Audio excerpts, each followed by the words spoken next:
تمہارے ساتھ ہے اور تمہارا حامی اور نگہبان ہے۔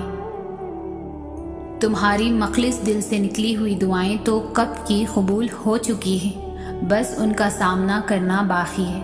اور دعائیں بے وجہ تو نہیں ہوتی، یہ جو تم ٹوٹ کر بکھرے ہو اس کے بعد معجزہ ہونا تو لازم ہے۔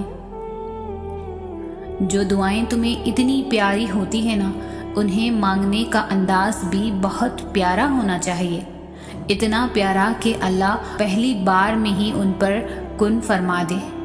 اور پتہ ہے اللہ کو اتنا پیارا انداز کس کا لگتا ہے؟ تہجد پڑھنے والوں کا۔ آپ کو جو چاہیے، اگر آپ اس نے اللہ سے اسے تہجد میں نہیں مانگا تو کیا مانگا؟ جو اندھا یقین ہم لوگوں پر کرتے ہیں وہ کبھی اللہ پر یقین کر کے دیکھیں، یقیناً وہ کبھی یقین نہیں توڑے گا اور نہ تمہیں کبھی ٹوٹنے دے گا۔ کبھی سوچا ہے اگر اللہ کو آپ کی دعا قبول نہ کرنی ہوتی تو وہ بلا وجہ آپ کے دل کو ایک ہی دعا پر کیوں روک دیتا؟ اگر دعا قبول نہ ہونی ہوتی تو اللہ آپ کا دل بھی تو بدل سکتا تھا۔ ایک دن تمہارے پاس وہ سب ہوگا جسے پانے کی امید میں تم اتنی دعائیں کرتے ہو، راتوں کو اٹھتے ہو، اللہ تمہیں وہ سب کچھ دے گا جس کی تم تمنا کرتے ہو۔ تمہارا انتظار ضائع نہیں جائے گا۔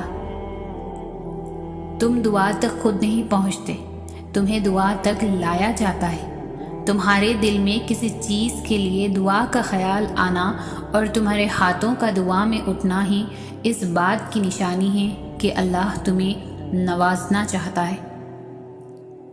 تہجد تک تو پہنچنا تمہارا بے وجہ تو نہیں ہے، آخر کچھ تو ہے جو ممکن ہونے والا ہے۔ تمہاری دعاؤں کی قبولیت کی نشانی اس سے بہتر اور کیا ہو سکتی ہے؟ دعائیں تب اثر کرتی ہے جب انہیں صبر کی مہر لگا دی جائے، اور صبر یہ نہیں کہ اللہ پاک سے مانگنا چھوڑ دو، بلکہ صبر تو یہ ہے کہ لوگوں سے کہنا چھوڑ دو۔ جس نے تمہارا نصیب لکھا ہے وہ دوبارہ لکھنے کی بھی طاقت رکھتا ہے، تو دعا کرتے رہو اور یقین رکھو، پھر دیکھو کیسے تمہاری آنکھوں کے سامنے تمہارے نصیب کے صفحے پلٹتا ہے۔ تم تب بھی دعا کرتے رہنا جب تمہارے پاس قبولیت کی کوئی بھی وجہ باقی نہ رہے، کیونکہ بے بس صرف تم ہو، اللہ نہیں۔ وہ تو پل بھر میں نصیبوں کو بدل سکتا ہے۔ جب تمہارا نفس اور شیطان تمہیں وسوسے دلائے کہ تمہاری دعاؤں کا کوئی فائدہ نہیں ہونے والا، تو خود سے وہی کہو جو حضرت ابراہیم علیہ السلام نے کہا تھا کہ میں صرف اپنے پروردگار کو پکارتا رہوں گا، مجھے یقین ہے کہ میں اپنے پروردگار سے مانگ کر کبھی محروم نہ رہوں گا۔ تمہاری دعائیں سنی جا چکی ہیں، تمہارے صبر کا صلہ لکھا جا چکا ہے۔